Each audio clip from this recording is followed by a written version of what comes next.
मन कैसे धोते हो? ये बताओ, मंदिर में प्रवेश करने के पहले आप निस्सही क्यों बोलते हो? ये कहने को है कि भाई हम भगवान के दर्शन करने आए हैं, किसी को कोई बाधा ना हो, है ना, किसी को कोई बाधा ना हो, किसी को कोई कष्ट ना हो, इसलिए हे भगवान निस्सही। आप क्या करते हो? निस्सही, निस्सही।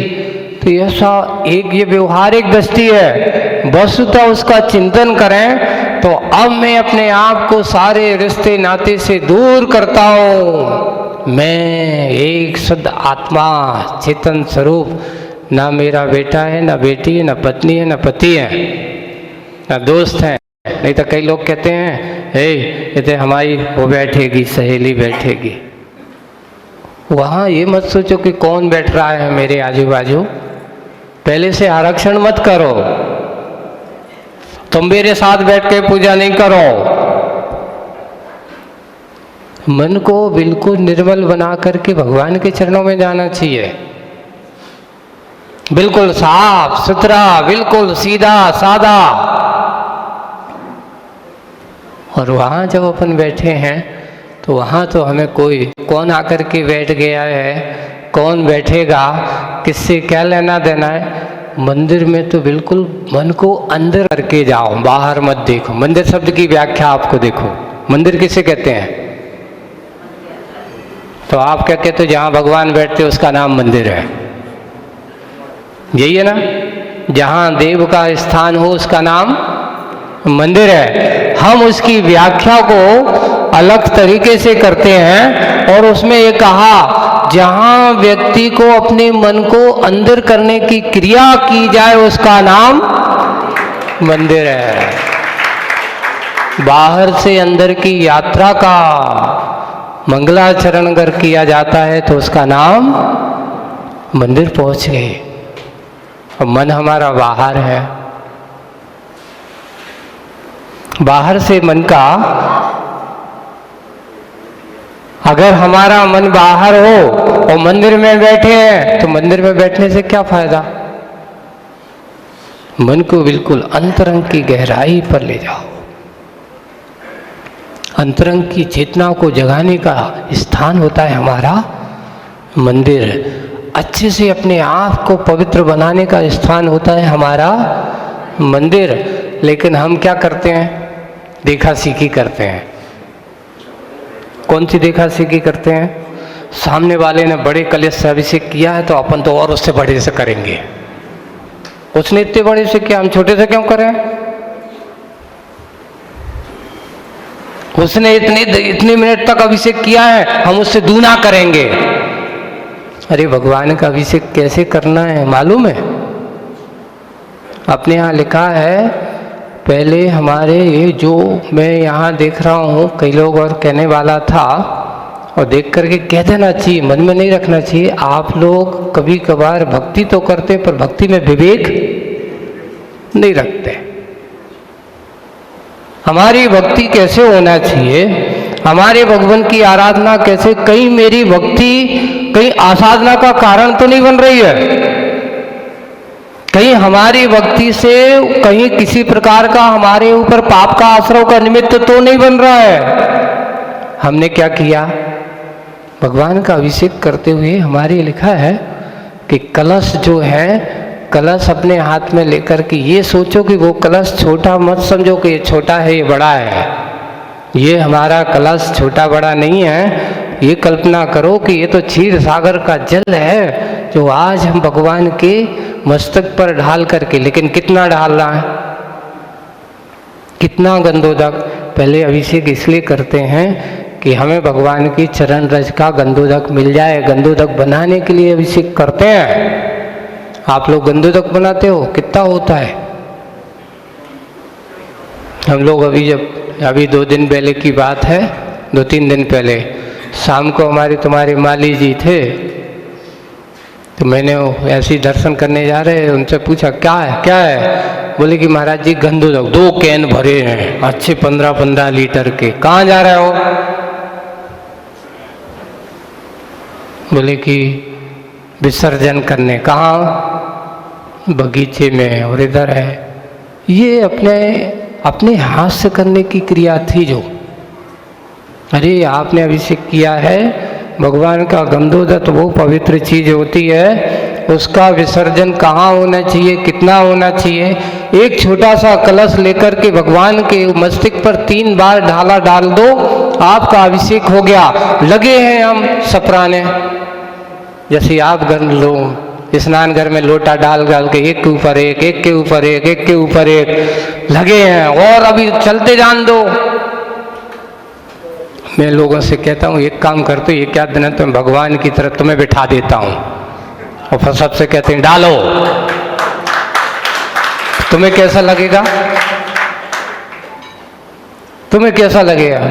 सोचो, आपने भगवान को ये मत सोचो कि अचेतन है। प्रतिष्ठा के बाद हमारी प्राण प्रतिष्ठा कही जाती, कौन सी कही जाती? पंच कल्याणक प्रतिष्ठा नहीं, उसको प्राण प्रतिष्ठा कही है। जैसे प्राण के बिना व्यक्ति जीवन नहीं होता, वैसे ही बिना प्राण प्रतिष्ठा के परमात्मा की सिद्धि भी नहीं होती। जैसे सोच रहे, जैसे मेरे अंदर चेतन प्राण है, भगवान को देख करके ऐसा महसूस होना चाहिए कि भगवान भी मेरे जैसे हैं। और उसको अगर हम क्या करते हैं, अपने नहीं, मैं को जो करते जा, भगवान तो भगवान है, उनको तो जो कुछ सब कुछ चलेगा। कितना होना चाहिए अभिषेक? छोटा कलश है वो, अच्छे से इतना डालो, एक बार डाल दो। बार बार करने से तुम्हें ये कहो कि अच्छा पुण्य मिलने वाला है, बिल्कुल नहीं मिलने वाला। एक बार अगर हम भक्ति से एक छोटी सी लुटिया, आपको सोचो बड़े बड़े कलश वाले पीछे और एक छोटी लुटिया वाली आगे। बाहुबली की कथा सुनना, भक्ति का एक छोटा सा कलश विशेष पुण्य का कारण होता है। तो घंटों अभिषेक कर ले, बार बार अभिषेक करने से उतना पुण्य नहीं मिलता। इसलिए हमारी भक्ति, हमारा जितना भी कार्य होता है, उसमें हमें सबसे पहले विवेक रखना चाहिए। विवेक के साथ की गई पूजन अभिषेक की क्रिया कर्म निर्जरा का कारण होती है। कहीं मेरी भक्ति, मेरी पूजन अभिषेक की क्रिया कहीं पाप पुण्य का कारण तो नहीं हो रही है, हिंसा का कारण तो नहीं हो रही है, हमारा वो गंधर्व आसाधना का रूप तो नहीं हो रहा है। इसके बारे में सोचना चाहिए, मुझे कितना गंधोदक चाहिए। तो लोग कहते थे सब लोगों को माथे पर भगवान की रथ चढ़ाने का अवसर मिल जाए, बस उतना गंधोदक हो गया काफी है, और उसको ज्यादा फेंकना ना पड़े। ये हमारे भाव होना चाहिए। तो इस प्रकार की क्रियाओं को हमें विशेष रूप से, जितना हम विवेक के साथ भक्ति करेंगे, वो भक्ति आपकी उतनी और कर्म निर्जरा का कारण बन जाती। तो ऐसी भगवान की भक्ति करने वाला भक्त ही सच्चा भक्त होता है। विवेक सबसे पहले आवश्यक है। विवाह का अर्थ है व्यवहारिक जीवन को अच्छे से व्यवस्थित रूप से निर्वाह हो, इसलिए विवाह आदि की क्रिया की जाती है। व्यक्ति की वासनाओं का अंकुश ना हो, असंकलित ना हो, इसलिए लोगों को विवाह आदि का संबंध बना करके उनको अच्छा एक संस्कारित गृहस्थ जीवन जीने का तरीका अगर होता है तो वो विवाह आदि की क्रिया होती है। और एक और है, विवाह पाणी ग्रहण संस्कार है। क्या संस्कार है?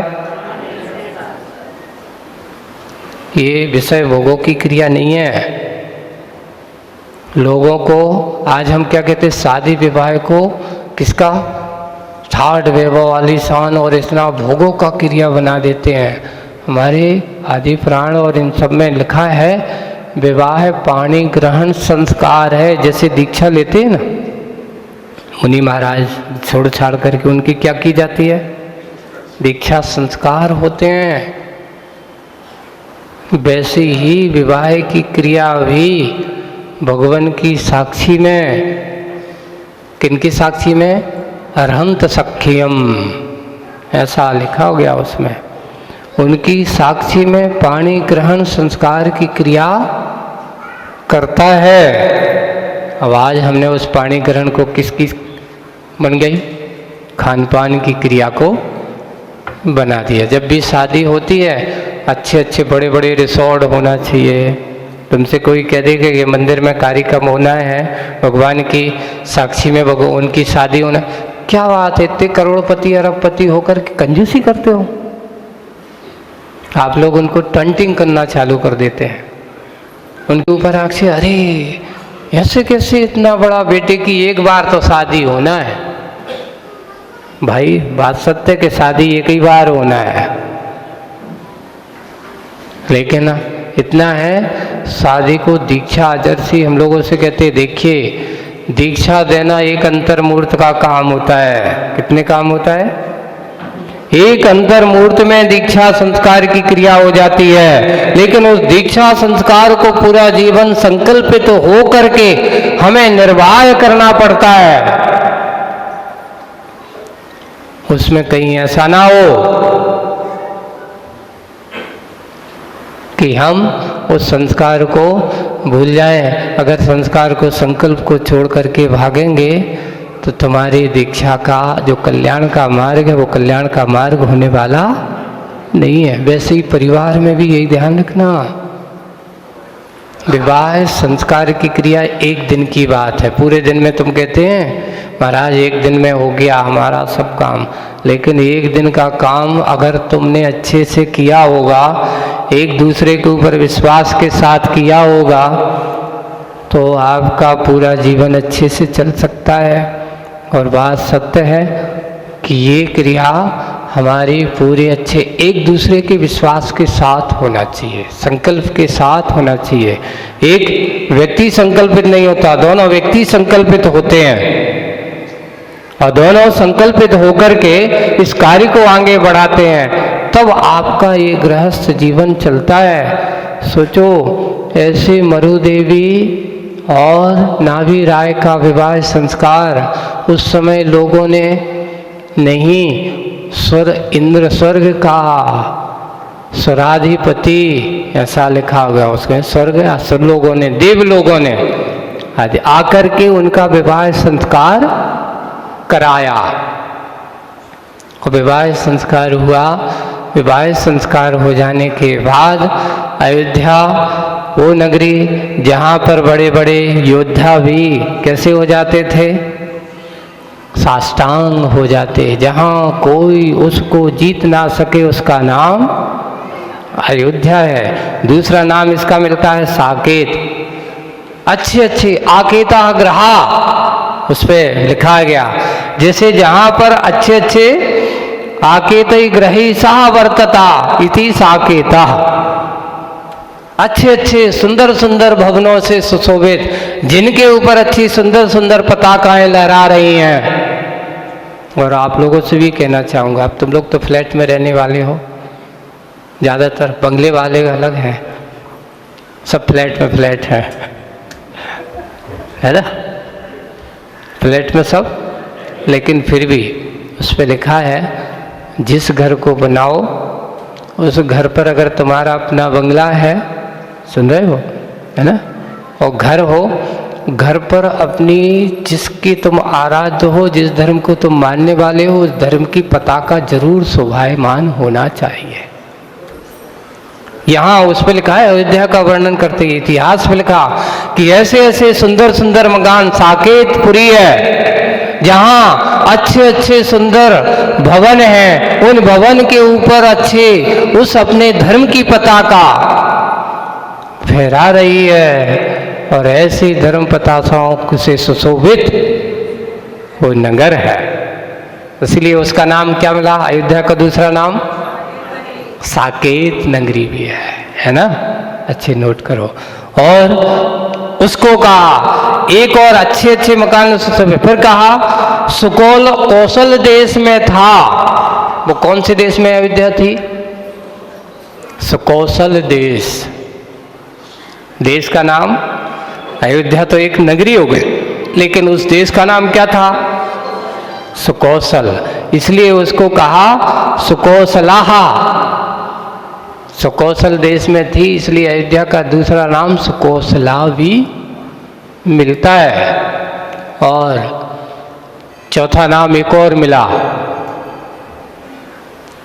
चौथा नाम क्या मिला? तो उन्होंने लिखा है, जिस अयोध्या में अच्छे पढ़े लिखे विनयवान लोग निवास करते हैं,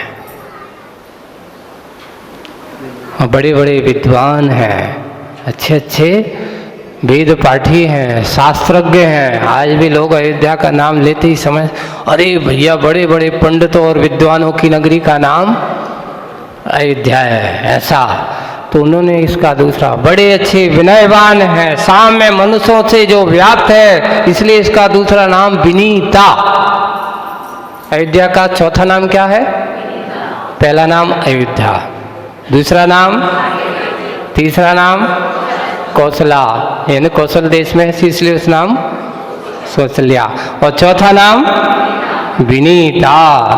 ऐसी उसका नाम, ये चार नाम अच्छे अच्छे से सुशोभित है और अच्छे, जिसमें सुंदर सुंदर राजभवन है, चारों तरफ से कोट परकोटा है, और उसका खाई का अयोध्या का वर्णन करते हैं। अगर हम करने जाएं तो 2-3 दिन लगाएंगे, है ना।